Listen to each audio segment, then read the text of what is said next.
সম্পর্ক করে দিই ভাই। যুবদল নেতা নয়ন গতকালকে শাহজাহানপুর না বেলি রোডে আপনার বাসায় আমি ঢাকা জানতে পারতো। জি ভাইয়া। আমি আমার বাসা ঢাকা 8-এর মধ্যেই, এবং সেই জায়গাটা হলো আপনার মোতালেব প্লাজার পিছনে। কিন্তু আমার ফ্ল্যাট নাম্বার এটা ডিসক্লোজ করতে চাই না, কারণ আমার বাসার সামনে অনেক বাইক নিয়ে মানুষকে ঘোরাফেরা করতে দেখেছি। কোন সময় অস্ত্র নিয়ে হাজির হয়, এই জন্য হলো আমার ফ্যামিলির একটা নিরাপত্তার বিষয় আছে।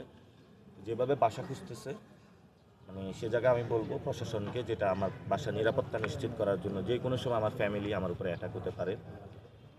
এবং নয়নের যে বাসাটা এটা কিন্তু সার্কিট হাউস রোডে, এবং সেই জায়গায় কিভাবে বাসাটা নিয়েছে, কিভাবে থাকে, ওইখানে কিন্তু বেনজির ছিল না, ওইখানেও তার লিঙ্কিং আছে। কিন্তু আমরা এই নয়নকে নিয়ে এখন আলোচনা করে সময় নষ্ট করবো না। ওর যা মন চায় ও করুক।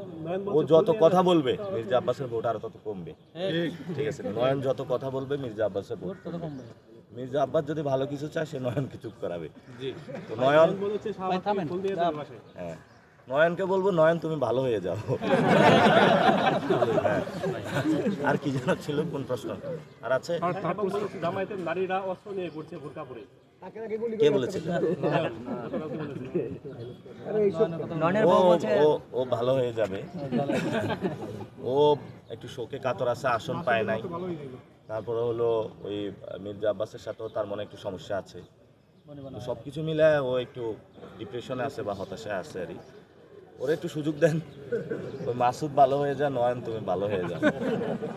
ওকে, ধন্যবাদ ভাইয়া।